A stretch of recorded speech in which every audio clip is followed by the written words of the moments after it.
The twin suns of Etherian burned low across the crystal plains, setting the sky ablaze in molten violet. The air shimmered with a hum of anti-gravity skiffs gliding toward the grand citadel, a palace carved into a mountain of black glass, its spires reaching toward the void like frozen lightning. Inside that citadel, beneath banners woven with silver threads of starlight, stood Princess Lyra of the Etherian Dominion.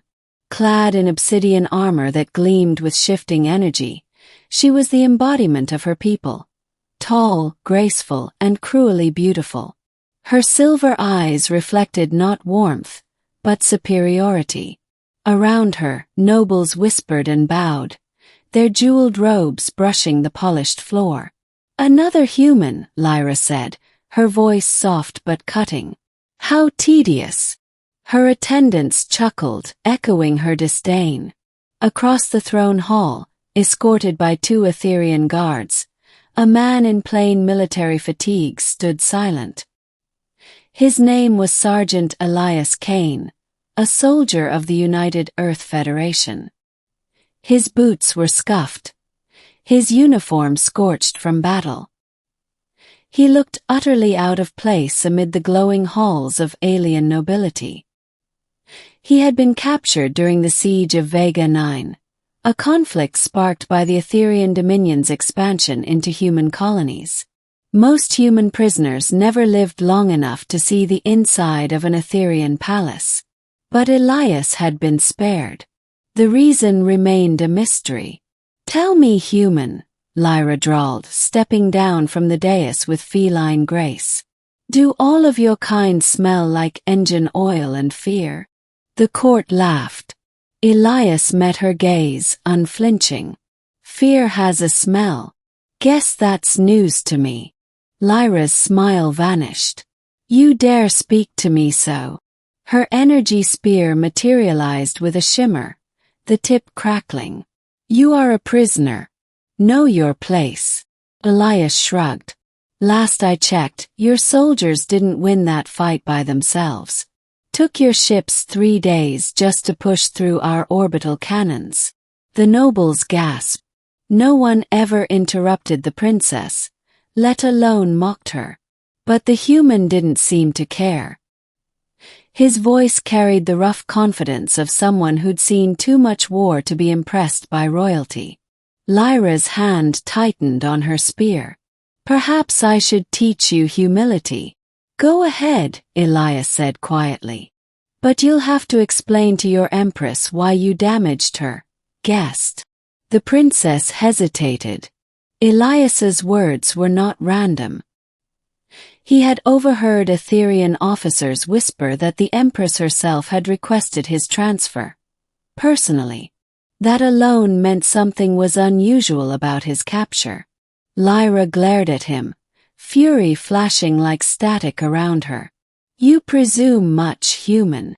Before she could strike, a resonant voice echoed through the hall. "Enough." The nobles fell silent. The air itself seemed to bow. The Empress of Etherian entered, her presence commanding and ancient. Draped in a robe of woven starlight, her crown pulsed faintly with living energy. Even Lyra lowered her head. Elias, for the first time, truly understood why the Etherians were feared. The Empress's eyes glowed like twin galaxies, beautiful, infinite, and utterly alien. "My daughter," she said softly. "You would strike a man I have summoned." Lyra straightened, flustered. "He insulted our bloodline, mother. He mocks us." The Empress's gaze shifted to Elias. "And yet he stands unafraid." Elias saluted slightly. "A habit. Ma'am. You wanted to see me." The Empress smiled faintly. "Direct. Refreshing." "Yes, Sergeant Kane. I did." Lyra's jaw tightened. Why him? She wondered. Why this filthy human? To the past beneath the stars. Later that night, Elias was escorted to the Imperial Gardens, floating platforms suspended among waterfalls of liquid light. The Empress waited there alone. You wonder why I had you brought here, she said. Yes, ma'am, Elias replied. She gestured toward the horizon. Do you see the stars? Once, Aetherian was dying. Our people reached across galaxies searching for new homes. It was your species we found first. Humans. Brash, relentless, endlessly multiplying. We thought you primitive. But you surprised us. Elias gave a faint smirk. That's kind of our thing. The Empress's tone softened. You fought us to a standstill. You refused to bow. That is why I spared you, Sergeant. You remind me of him. Him? Elias asked. My mate, she said quietly. Your species would call him a human. His name was Commander Isaac Kane. Elias froze. Isaac Kane. She nodded. He served under the First Interstellar Peace Accord. We met decades ago before the wars.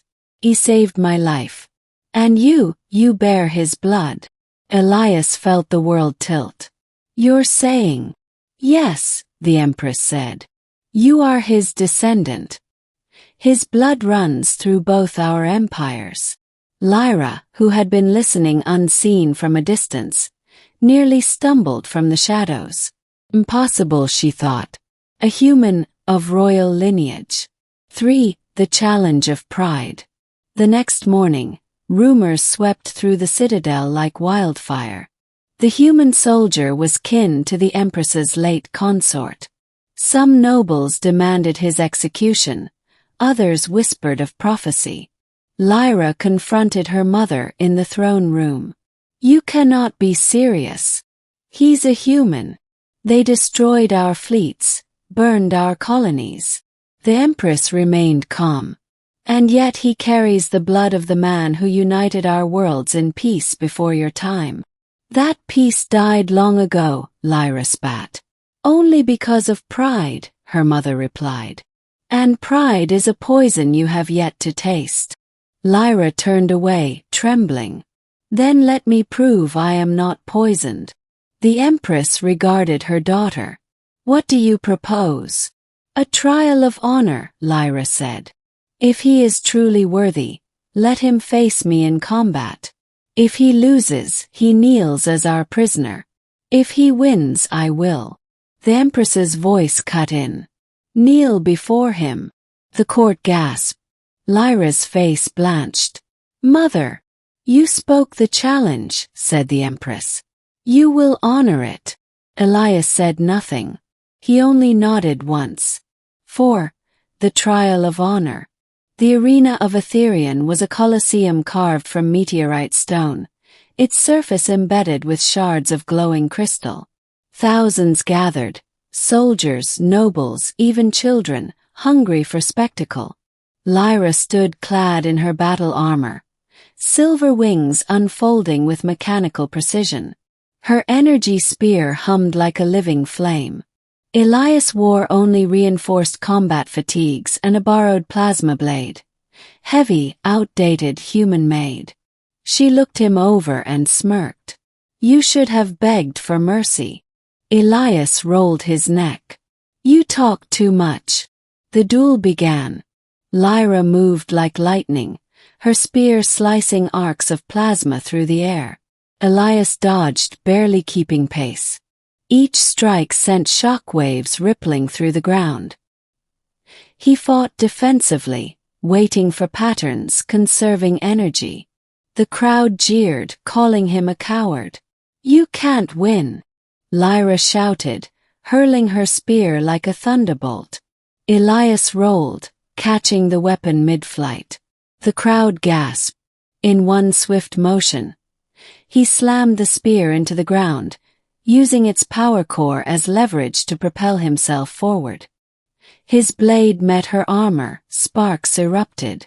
Lyra staggered back, shocked. No human had ever matched her speed. How? She breathed. Elias smirked. Your stance, too open after a spin. I've seen soldiers make the same mistake. Lyra's eyes flared. She attacked again, this time fueled by rage.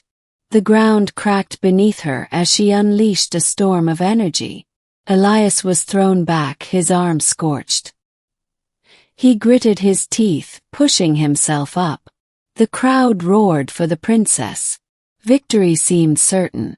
But Elias remembered something his grandfather once told him. Courage isn't about winning.